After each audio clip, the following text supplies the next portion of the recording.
And welcome into Getting Help from Uncle Sam, or in the state of Alabama, we might just say Getting Help from Aunt Alabama, because that's the state and this is where we live. And you know, when you're looking for candidates that are running, and this is a big political year, try to find out as much as you can about before you vote. And those that are out front with their different ideas and thoughts about how they're going to make things better, look at them. I looked at this guy when he was running for office. He got my vote, and I'm bringing him here today because you are truly my representative. Representative Mike Holmes, and you are, actually you are, a Tog in Elmore County. I live in Elmore County. And Mike, one of the wonderful things is when you were running, and you hadn't run before. No. You went to every one of the forums. I went to a number of the forums so I could listen to what everybody had to say. And you know, you won me over, and you've done an excellent job. Well, I appreciate you saying that, and I appreciate your vote and the fact that I was able to win you over. Well, you did, and now obviously you're into the throw of things. Yes. You might say, well, I asked for it, now I've got it, and we're about halfway through the session. What do you think?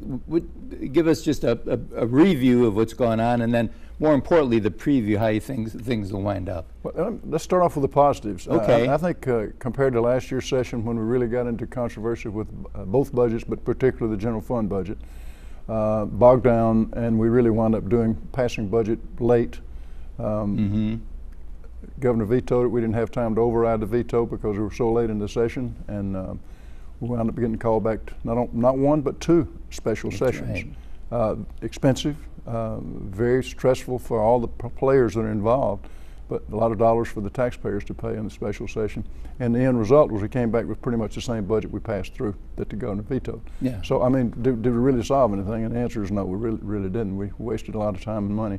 And I don't want to do that this year, so I'm encouraged that we do have pretty much both budgets already has gone to the opposite house, been approved in one house and sent on to the next house, and actually the general fund budget was actually passed last week and sent on to the governor. And he immediately made a public announcement that he would veto that budget again. But at least we got it to him plenty of time to have some negotiations and have some back and forth with the governor's office. So I think that's the good news out of the session. There's plenty of things to be frightened about. A couple of them that affect you and me and the taxpayers of Alabama. Number one, this beginning with the Governor Bentley's State of the State address, announcing a vision or dream he had with prison restructuring, rebuilding, with a huge bond issue. They're estimating $800 million, and I have construction experts telling me that won't start this kind of project with 4 major prisons, with the kind of designs they're talking about and the square footage that they're talking about. It's going to be much more than that. But even $800 million is a huge amount of money for a state the size of Alabama to take on that kind of debt. And as you probably are aware, I served on the Prison Task Force Committee 2 years ago when we came up with SB 67 that designed a prison reform bill to get us in line with our overcrowding and come into compliance and keep the feds off our neck to take over our prison system as they were threatening to do at the time. It seemed to satisfy them, and that process just actually went fully into effect in January of this year, just 2 months ago.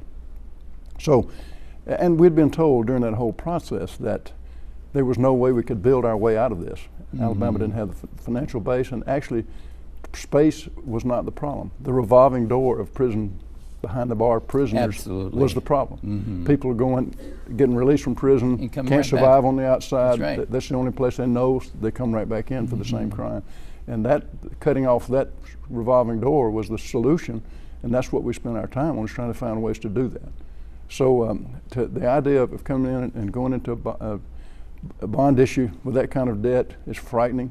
So that's one of the issues. The other one that we have facing our taxpayers is a fuel tax increase, which the bills are structured around a 6-cent gasoline tax increase and 7-cent diesel fuel, which doesn't sound like much, particularly as much as gas and fuel have gone down over the last 18 months. But when you do the arithmetic, it's a $200 million tax increase on the taxpayers, and it's more of a regressive tax that the working poor, the ones that's going to feel it the most, Right. that are struggling to get to work every day Sure. to get that paycheck. And these are the people who have not filled up their tank. No, exactly. They don't fill their tank. They Exactly. can't afford to fill their tank. Exactly. So those are two big concerns going forward that I'm worried about. And I've been hogging the conversation here, but you asked No. I mean, big concerns. We want you. We don't need me, yeah, because obviously it'd just be my opinion. But we always talk too about taxes, and when they compare Alabama to some of the surrounding states, they say, well, if we just raise things a little bit, we would be not even near to being at par with other states. Is that anything that we would ever look at? And I know most people run on the fact, elect me and the taxes will not go up. Well, I think people, if they're told the reason some things need to go up a little bit, and when everybody thinks my taxes are going to double. Well, yeah, if you're paying $2, now you're paying $4, that's not bad, Yeah. Well, yes, there's that conversation always going on. And there's no doubt that the people of Alabama at this time don't have a lot of trust in their taxing authority, which is us. Right. And we know that. I know that. When I ran for office, I knew that. I hope to earn some trust from these voters and taxpayers, but I think the main trust is that we're not using the taxes we've got wisely. And as a wise Absolutely. past That's President the key. Ronald Reagan said, we don't really have a revenue problem in the state of Alabama, we have a spending problem. Okay, very good.